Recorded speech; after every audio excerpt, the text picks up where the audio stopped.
Parágrafo 3º. Dos Mistérios. 870. Podemos compreender todas as verdades da fé? Não, não podemos compreender todas as verdades da fé, porque algumas destas verdades são mistérios.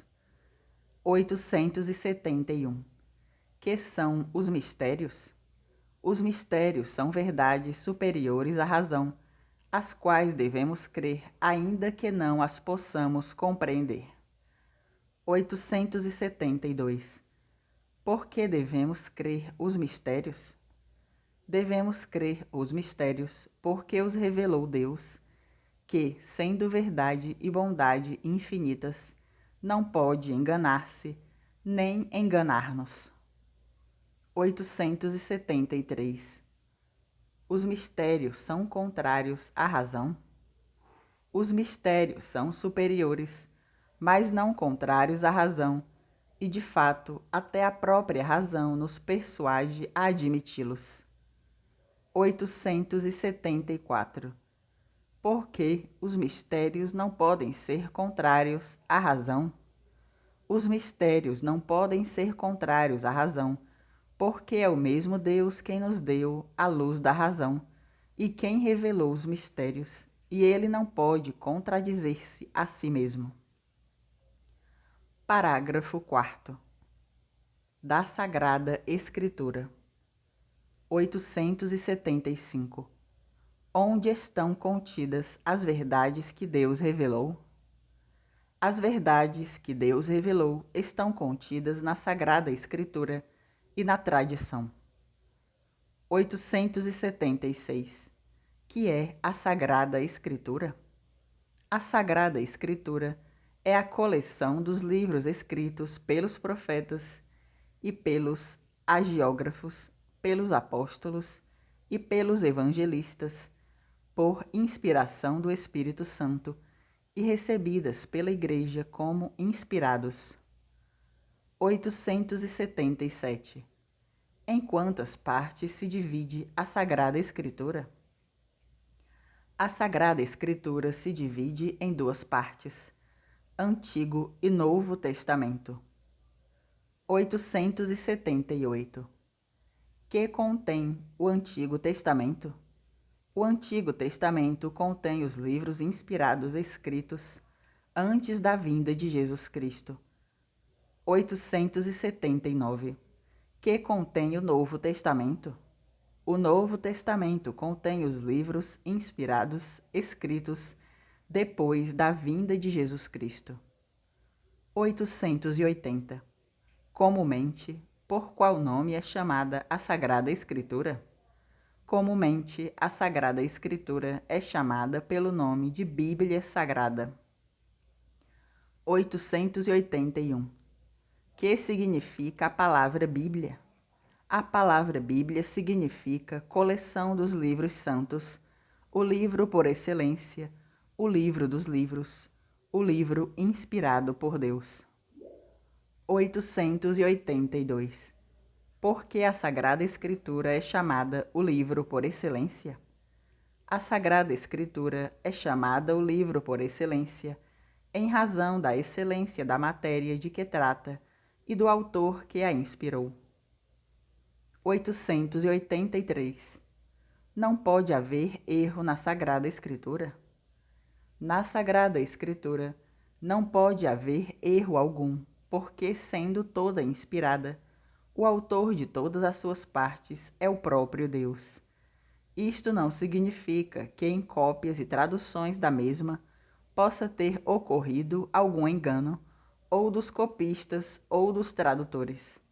Porém, nas edições revistas e aprovadas pela Igreja Católica, não pode haver erro no que diz respeito à fé ou à moral.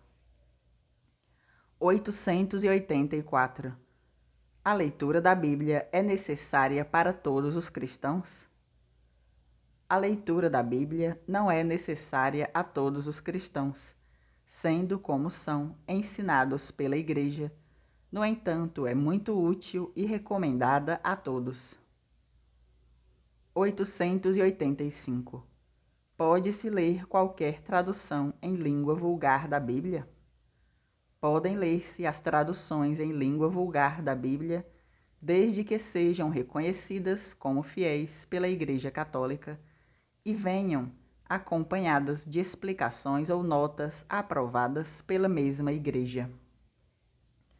886. Por que só se podem ler as traduções que são aprovadas pela Igreja? Só se podem ler as traduções da Bíblia que são aprovadas pela Igreja, porque só ela é legítima depositária e guardiã da Bíblia. 887. Por meio de quem podemos conhecer o verdadeiro sentido da Sagrada Escritura?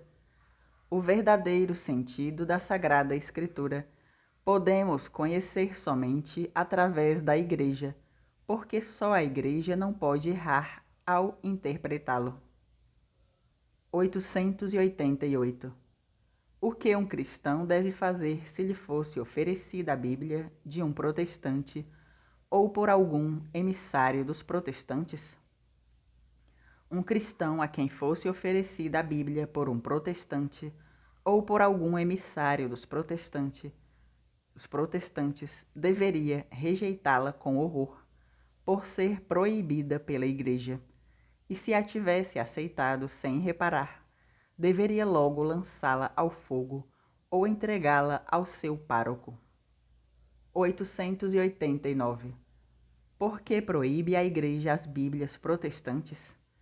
A Igreja proíbe as Bíblias protestantes porque ou estão alteradas e contêm erros, ou então faltando-lhes a sua aprovação e as notas explicativas das passagens obscuras podem ser prejudiciais à fé.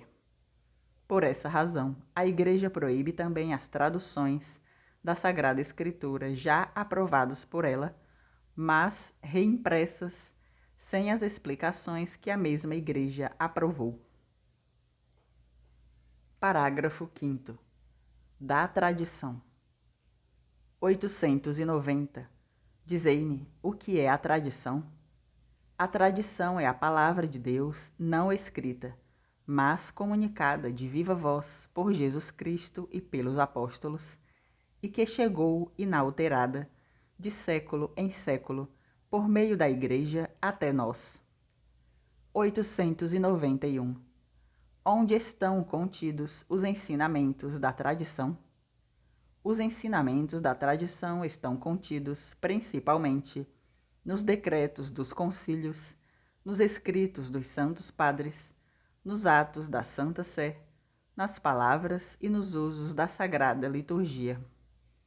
892.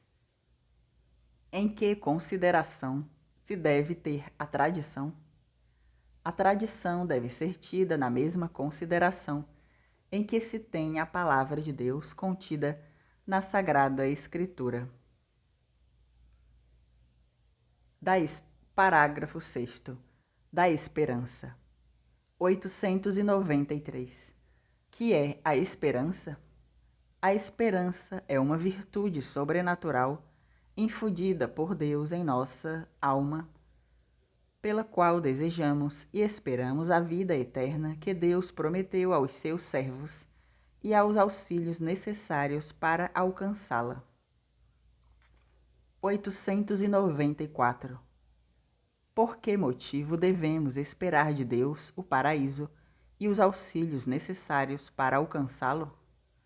Devemos esperar de Deus o paraíso e os auxílios necessários para alcançá-lo, porque Deus misericordiosíssimo, pelos merecimentos de nosso Senhor Jesus Cristo, o prometeu a quem o serve de todo o coração.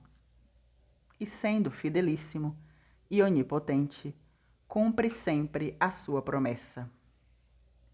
895. Quais são as condições necessárias para alcançar o paraíso?